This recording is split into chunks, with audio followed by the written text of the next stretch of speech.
Bonjour et bienvenue dans la correction de cet exercice.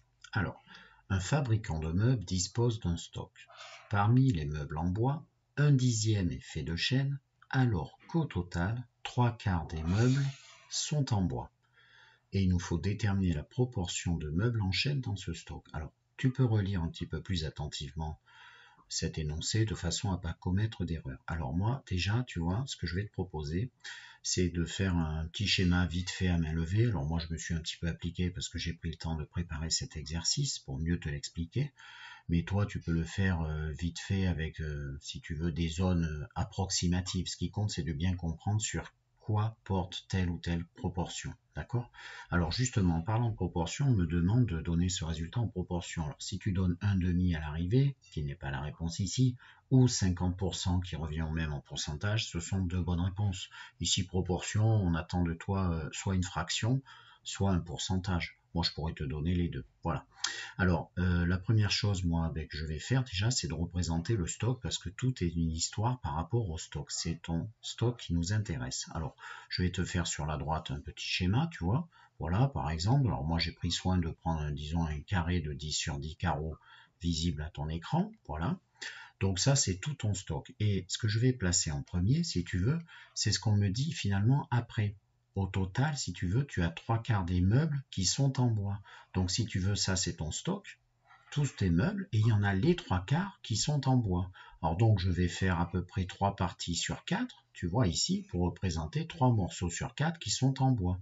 Et donc c'est ce que je t'affiche moi ici, en marron, tiens, comme le bois, voilà. Et donc si tu veux, eh bien tu as les 3/4. Ça représente les 3/4 de ceci, de ton stock. D'accord? C'est ce que je t'ai écrit ici, la proportion, les 3/4, le marron représente les 3/4 du noir. Voilà. Bien sûr, tous ces schémas, à toi de voir si tu comprends bien les pourcentages, il n'y a peut-être pas besoin de les faire. La réponse, elle peut aller très vite quand tu as un peu de recul. Je fais ça pour mieux t'expliquer.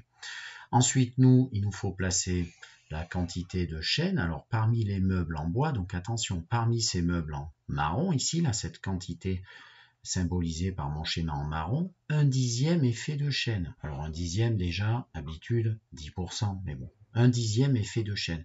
Ça veut dire quoi? Ça veut dire que je vais représenter les chênes dans cette partie marron. Regarde bien sur la droite. Je vais représenter les chênes dans cette partie marron et je vais les représenter, disons, tiens, en vert. Et je vais en faire à peu près une quantité qui représente le 10e, tu vois, mais à la louche. D'accord? On ne fait pas d'exactitude sur les schémas, c'est juste pour réfléchir. Voilà. Donc 1/10 de ta zone marron, si tu veux, c'est du vert, et j'ai décidé de dire que c'était donc ton chêne. Donc ton chêne qui est ici représente le 10e, mais attention, le 10e du marron. Et donc quelle est la question qu'on te pose ici? Déterminer la proportion de meubles en chêne dans ce stock. Donc en fait, ce qu'on te demande, c'est de trouver quelle est la quantité que représente ce chêne, mais non pas par rapport, si tu veux, à ta quantité en bois, mais par rapport à ta quantité totale, c'est-à-dire ton stock. Donc en fait, tu as à faire le 10e, si tu veux, le 10e du 3/4, si tu vois bien. Donc le 10e du 3/4. Donc c'est ce que je vais t'écrire à gauche pour corriger. En fait, la proportion elle correspond au 10e. Donc le 10e du 3/4, c'est le 10e de quoi? De 3/4. Parce que tu as le 10e de 3/4 des meubles en bois. Alors en fait, le reste, c'est peut-être d'autres styles de meubles en aluminium, mais ça, c'est pas très important. Donc ce qu'on veut, c'est connaître absolument que vaut 1/10 de 3/4. Donc 1/10 de 3/4, c'est... Donc en fait, quand tu as une proportion de proportion, tu fais une multiplication. Donc c'est 1/10 fois, tu vois, ton 2 3/4 fois 3/4. Donc si tu veux une fraction, eh bien c'est fini, il suffit de faire ce calcul, voilà ce que ça représente. Du coup, produit des hauts 1 fois 3, 3 sur produit des bas, j'ai simplifié, enfin directement j'ai vu que ce n'était pas mieux simplifiable, donc 10 fois 4, 40, donc ça fait 3 sur 40, c'est ta réponse en proportion. Donc ça représente les 3/40e du stock, voilà. Mais si tu veux mettre un pourcentage, il suffit de transformer en pourcent, donc à ramener un diviseur pourcent, donc remarque, si tu veux en pourcent, il suffit de se ramener à 100 en bas, et 40, c'est quoi? Pour aller de 40 à 100, il faut faire fois 2,5. Et du coup, c'est la même chose que de faire 40 fois 2,5 en bas. Donc si je fais fois 2,5 en bas, puisque 20 qui nous manque, 40 x 2, 80 et 40 x 0,5, 20.